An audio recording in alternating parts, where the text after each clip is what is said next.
Well, it's done. It has been completed. We have officially salvaged with the Reclaimer. Now, what you're seeing is the first attempt, or the beginning of the first attempt with the Reclaimer. I had gone to great lengths to provide tractor beams, food, everything that was going to be needed on this ship. This is after spending an entire weekend working my way up the bounty system during Xenothreat to get to the reputation level, to get to at least HRT bounties. Bounties that were substantial enough that you could kind of say, okay, we can grind up these ships, and then we can move to the next level of bounties and see how far the Reclaimer goes. Now, of course, the idea was use the Reclaimer not simply as a salvage ship, but as a ship that creates its own salvage and then salvages it. And this has been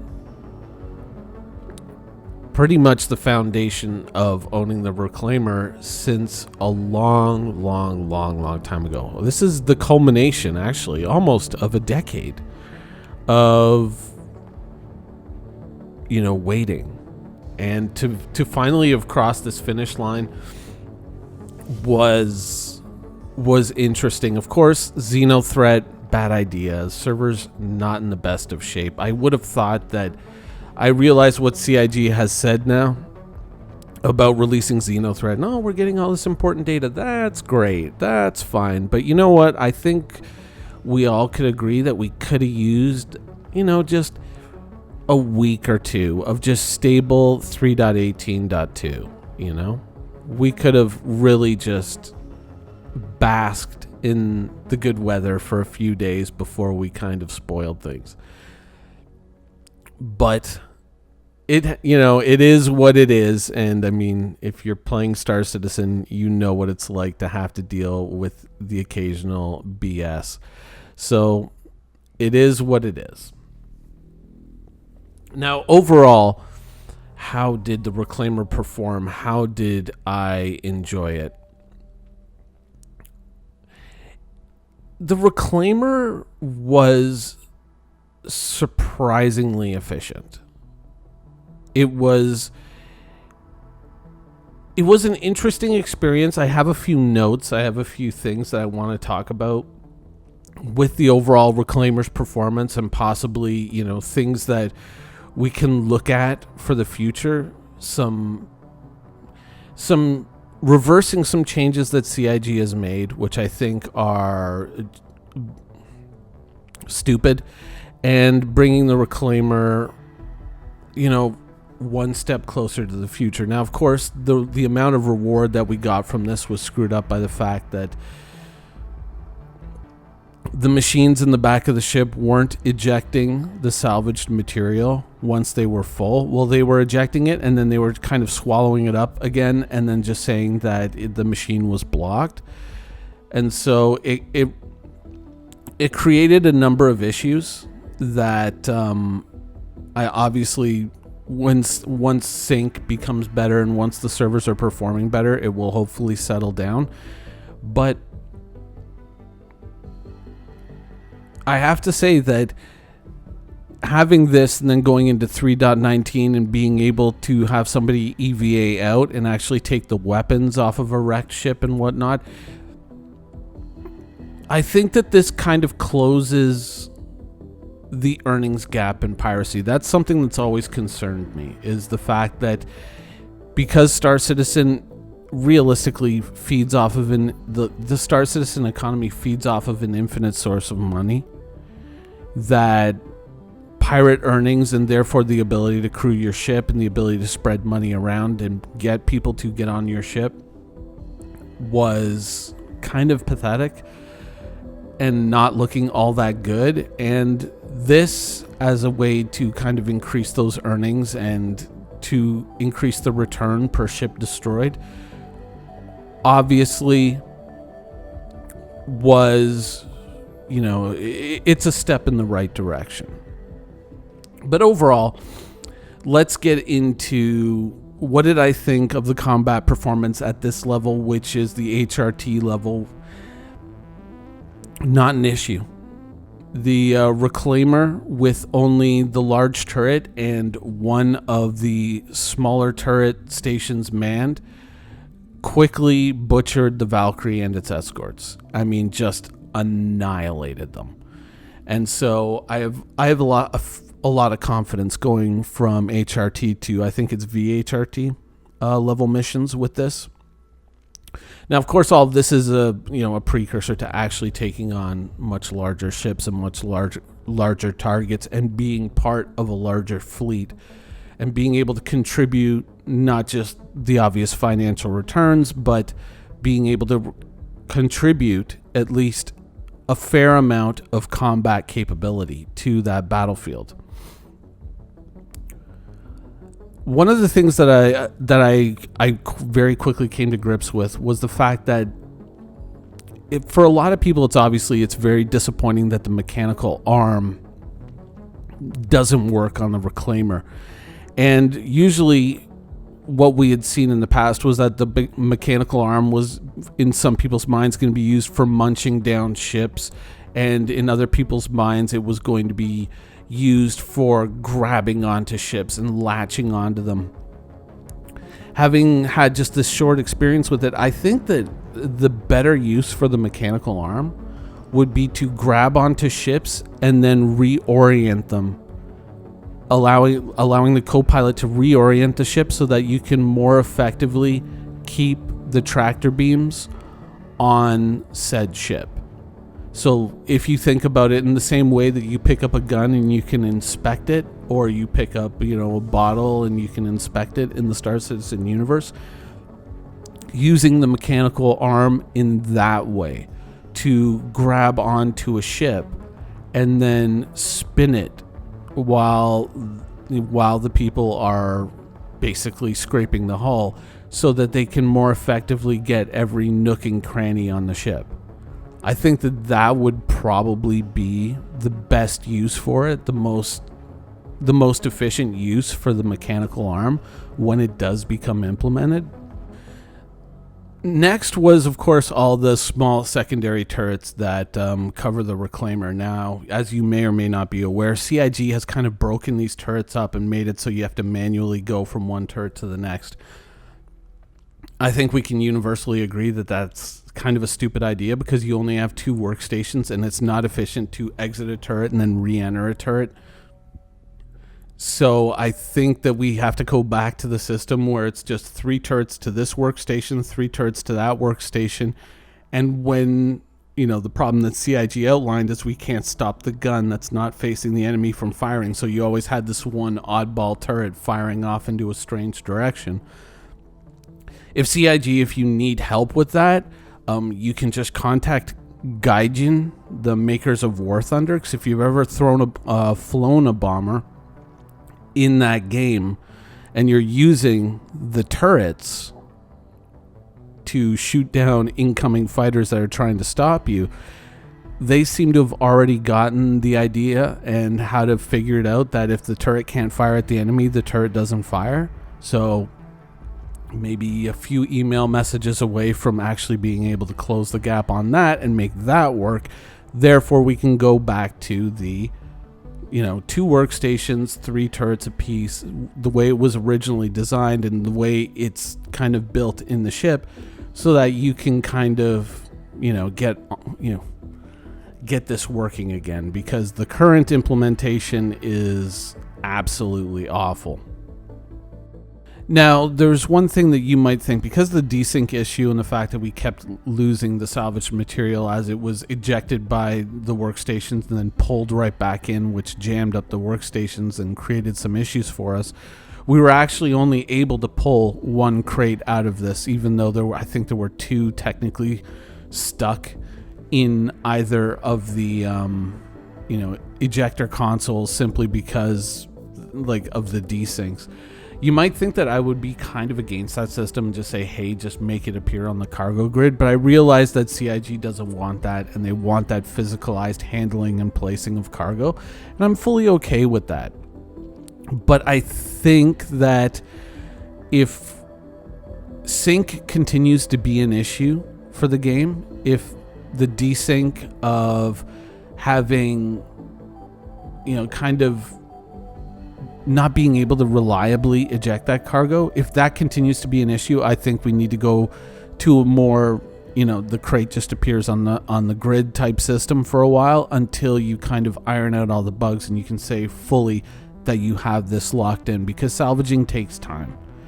And it's important that time spent in Star Citizen doesn't feel like a waste of time. And unfortunately, when you're kind of plagued with bugs like this, especially when you want a system tested and working, I realize that it's kind of counterintuitive to say, look, if you can't make it work, don't use it, especially when we're all trying. These bugs are helping us figure out how to make it work. But it does, I guess I'm kind of arguing against myself, but it does make it a lot less fun to engage with it, and therefore less likely to be engaged with in the first place. When you're sitting there thinking, oh, it's going to take me a lot of time to do this, and at any moment it could just bug out and, ruin itself.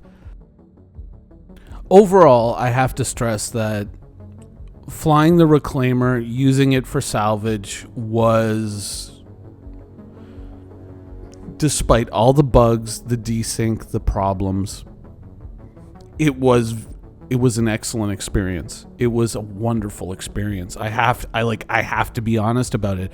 Now, you know that oftentimes I can be quite brutal about things, but the Reclaimer exists in just this wonderful space where it's such a big ship and it's such a weighty ship, but it's also such a responsive ship to inputs, to control inputs and whatnot, that it kind of exists, for me at least, in almost like this perfect just right zone, this perfect kind of like where the weight and the maneuverability and everything, it makes it respond fairly crisply to control inputs. Now, of course, it's a big ship, so don't expect it to be like a Gladius, but it handles surprisingly easily. And so it was very easy for me to keep the targets within the cone of fire of my gunners.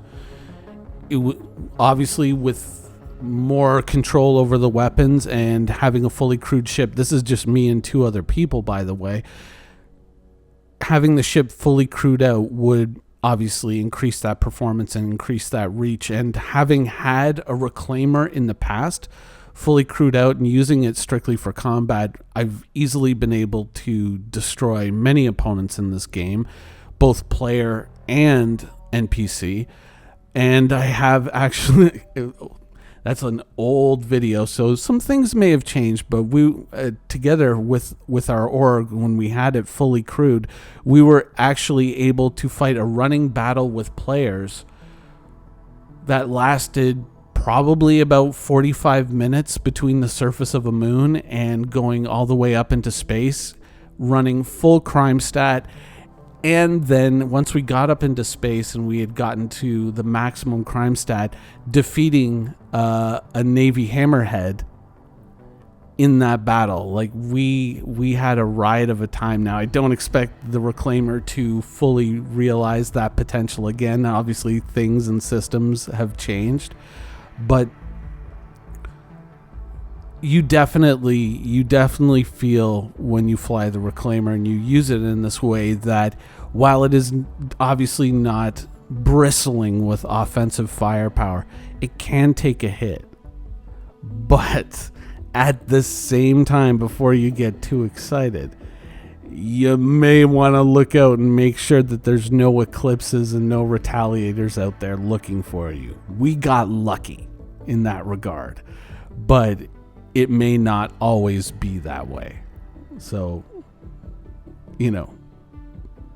don't get too brave. Now, while I've kind of listed a number of positive things, it's important to remember that there are going to be issues with the Reclaimer moving forward.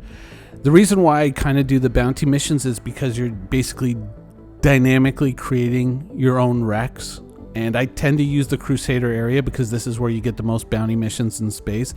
But it's important to remember that, unfortunately, the Reclaimer is tethered to very few landing sites in Star Citizen that can accommodate this ship.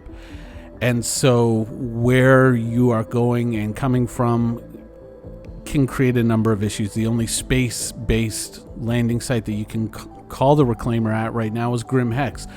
And though you can see me making a successful landing here at Grim Hex, and I have done so at the past, there are also instances when that has not been possible. And quite often Grim Hex, it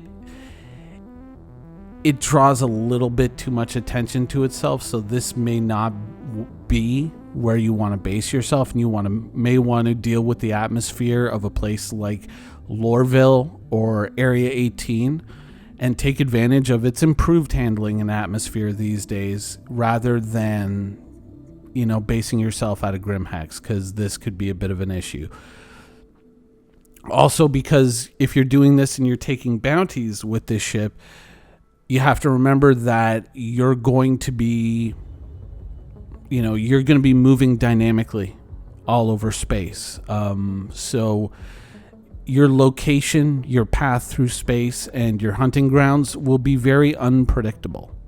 And therefore, if you're willing to deal with a slower quantum drive, the range on this ship is incredible. And therefore, you can realistically get to many areas of the Star Citizen universe and take advantage of the fact that you will have, though you won't be faster, you will have greater range of motion than most people who are out there hunting you. Therefore, you should be able to avoid going to the obvious places. And that is the key to survival when you're running an industrial ship. You don't want to go to the obvious places, because whenever you see a video that says, oh, this is the number one place to go salvage, or this is the number one place to go mining or whatnot, and people go, oh, that's where, that's where it is. That's where I'm going to make the most money. Yeah, but that's also where you're going to more or less run into the most pirates, because they watch those videos as well and they go, oh, where are my targets hanging out? So using something like the bounty system, it allows you to kind of, and there you go, that's the bug that was causing the resources to not work. But basically using a dynamic system like the bounty system to determine your location in the Star Citizen universe and where you're going to travel to, it's going to make life a lot easier for you. It's going to make it a lot easier to avoid being destroyed and hunted, and to evade those who may be out there looking for you. When you're trying to protect yourself with larger ships, especially larger industrial ships, though there's oftentimes in local chat a lot of people who will sit there and outright blame pirates for whatever happens to them, you have to remember that you have a hand in that as well. You have to think about, you can't just man a ship like this by yourself. There needs to be somebody at the controls. There needs to be somebody maintaining ship systems. There needs to be people on the guns and people manning the salvage area. And this is kind of one of the things that, we have to think about, especially with pirate operations, is that you have to increase the value of what takes that you get, because you need to be able to entice people onto your ship, obviously financially. And being able to earn big returns for players. Now, if you think about the cost of some of the guns in the Star Citizen universe and what you can sell them for, it's very obvious that the value of this ship is only going to go northward with the release of 319 and the ability to take weapons off of ships and then, other ship components and then sell them. I would probably say that for the time being, the best place to operate out of would be Area 18 or Lorville. Area 18 usually tends to be my preference out of the two, because the gun shop, obviously. But for the time being, it looks pretty strong. I'm very excited about taking the ship out, and hopefully once Xenothreat is turned off and things get a little bit back to normal, we might be able to enjoy some fun times before Fleet Week drops and things go insane again. But overall, very optimistic and very happy with this experience. Thank you for watching. So if you want to keep up with the latest and greatest in Star Citizen and Squadron 42's development, please follow us on our social media channels. See you soon.